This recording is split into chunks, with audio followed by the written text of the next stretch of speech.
Hello viewers, आज के video में हम तैयारी कर रहे हैं कक्षा 10वीं हिंदी रेमेडियल मॉड्यूल का सॉल्यूशन।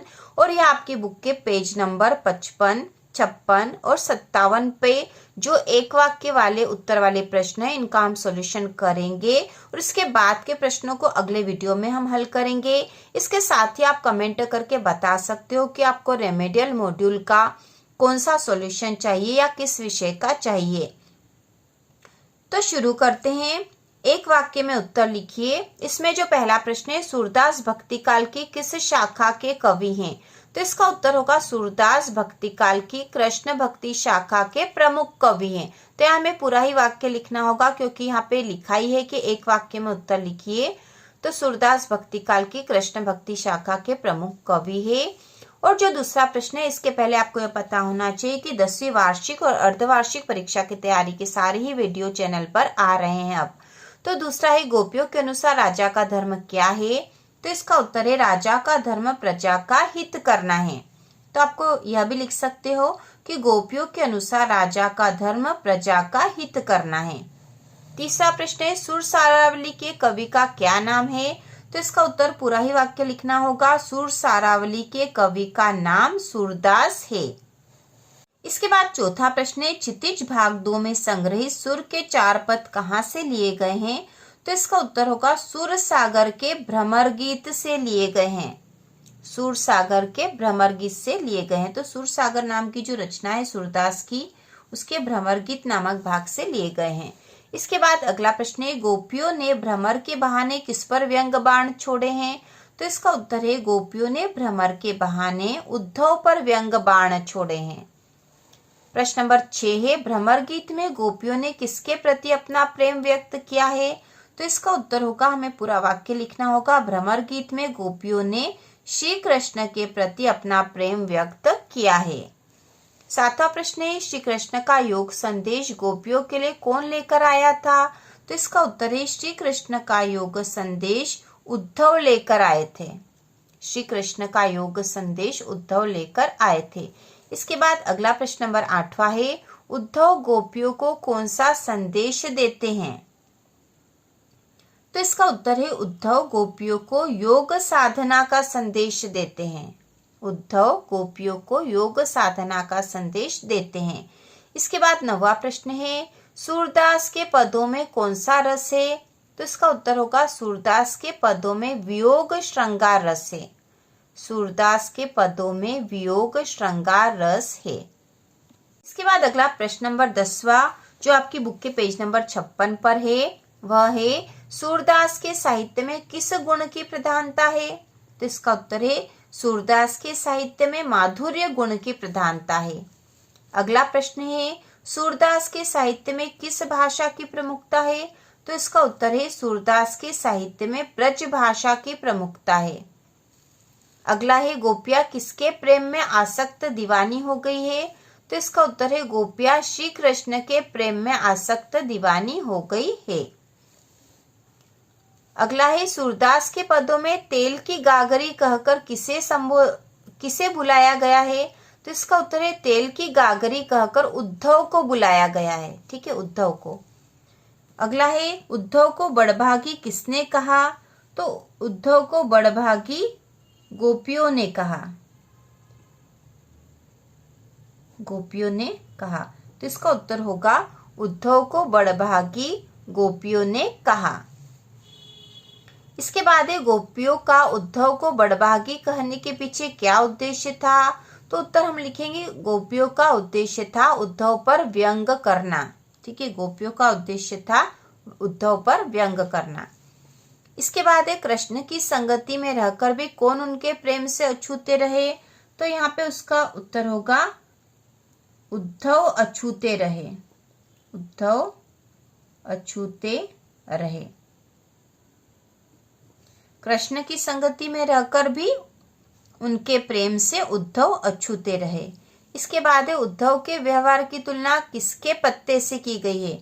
तो उद्धव के व्यवहार की तुलना कमल के पत्ते से की गई है। कमल के पत्ते से की गई है। उद्धव के व्यवहार की तुलना कमल के पत्ते से की गई है। इसके बाद है, तेल की मटकी की विशेषता क्या है? तो इसका उत्तर है तेल की मटकी पर पानी नहीं ठहरता। ठीक है, तेल की मटकी की विशेषता क्या है? तेल की मटकी पर पानी नहीं ठहरता। इसके बाद है गोपियां कौन सी बात श्री कृष्ण को बताना चाहती थी?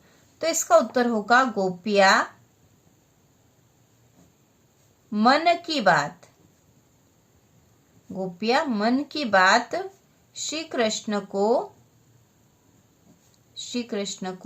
बताना चाहती थी। गोपियां अपने मन की बात को श्री कृष्ण को बताना चाहती थी। इसके बाद है गोपियों के हृदय की इच्छा हृदय में ही क्यों रह गई? तो इसका उत्तर है क्योंकि कृष्ण मथुरा से वापस नहीं लौटे। गोपियों के हृदय की इच्छा हृदय में ही क्यों रह गई?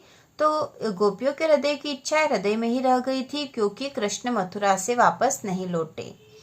इसके बाद है गोपियों ने उद्धव का योग संदेश किसे देने की बात कही? तो इसका उत्तर है चंचल मन वाले लोगों को। गोपियों ने उद्धव का योग संदेश चंचल मन वाले लोगों को देने की बात कही। इसके बाद प्रश्न नंबर 22 जो कि आपकी बुक के पेज नंबर 57 पर है। चंचल मन वालों को योग संदेश देने से क्या लाभ होगा? तो इसका उत्तर है उनका मन स्थिर हो सकेगा। ठीक है, चंचल मन वालों को यदि योग संदेश देंगे तो उनका मन स्थिर हो सकेगा। इसके बाद है गोपियों का मन कहाँ स्थिर हो चुका है? तो इसका उत्तर होगा गोपियों का मन श्री कृष्ण में स्थिर हो चुका है। गोपियों का मन श्री कृष्ण में स्थिर हो चुका है। और अगला है गोपियां सोते जागते रात दिन किसका ध्यान करती थी? तो हम लिखेंगे गोपियां सोते जागते रात दिन श्री कृष्ण का ध्यान करती थी। श्री कृष्ण का ध्यान करती थी। इसके बाद है गोपियां किससे गुहार लगाना चाहती है? तो गोपियां श्री कृष्ण से गुहार लगाना चाहती है। श्री कृष्ण से गुहार लगाना चाहती है। इसके बाद है सूरदास किन कवियों में से एक है? तो यहाँ पे आएगा सूरदास अष्टछाप के कवियों में से एक है। अष्टछाप के कवियों में से एक थे। ठीक है, एक थे। इसके बाद है राम लक्ष्मण परशुराम संवाद में किस छंद का प्रयोग हुआ है? तो इसका उत्तर है राम लक्ष्मण परशुराम संवाद में दोहा, चौपाई छंद का प्रयोग हुआ है। ठीक है, राम लक्ष्मण परशुराम संवाद में दोहा चौपाई छंद का प्रयोग हुआ है। इसके बाद अगला है राम लक्ष्मण परशुराम संवाद में किस रस की प्रधानता है? तो इसका उत्तर होगा राम लक्ष्मण परशुराम संवाद में वीर रस की प्रधानता है। वीर रस की प्रधानता है। वीर रस की प्रधानता है। इसके बाद है राम लक्ष्मण परशुराम संवाद रामचरितमानस के किस कांड से लिया गया है? तो इसका उत्तर होगा बाल कांड से लिया गया है। बाल कांड से लिया गया है। बाल कांड से लिया गया है। इसके बाद है गोस्वामी तुलसीदास की मृत्यु कहाँ हुई? तो गोस्वामी तुलसीदास की मृत्यु काशी में हुई थी। काशी में। इसके बाद अगला है सीता स्वयंवर में राम लक्ष्मण किसके साथ आए थे? तो सीता स्वयंवर में राम लक्ष्मण गुरु विश्वामित्र के साथ आए थे। गुरु विश्वामित्र के साथ आए थे। इसके बाद 32वां है भगवान श्री राम ने किसके धनुष को तोड़ा? तो भगवान श्री राम ने शिव के धनुष को तोड़ा। शिव के धनुष को तोड़ा।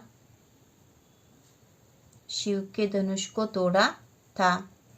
इसके बाद अगला है राम लक्ष्मण परशुराम संवाद किस घटना के कारण हुआ? तो राम लक्ष्मण परशुराम संवाद शिव धनुष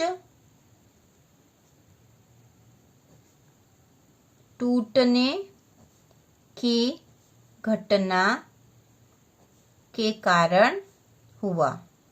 शिव धनुष टूटने की घटना के कारण हुआ। ये उसका उत्तर आएगा। और इस प्रकार से हमने पेज नंबर 57 तक के एक वाक्य वाले उत्तर वाले प्रश्न कर लिए हैं। इसके बाद के प्रश्नों को हम अगले वीडियो में करेंगे। तो इसी प्रकार के और वीडियो देखने के लिए कक्षा 10वीं की संपूर्ण तैयारी के लिए चैनल को सब्सक्राइब कीजिए।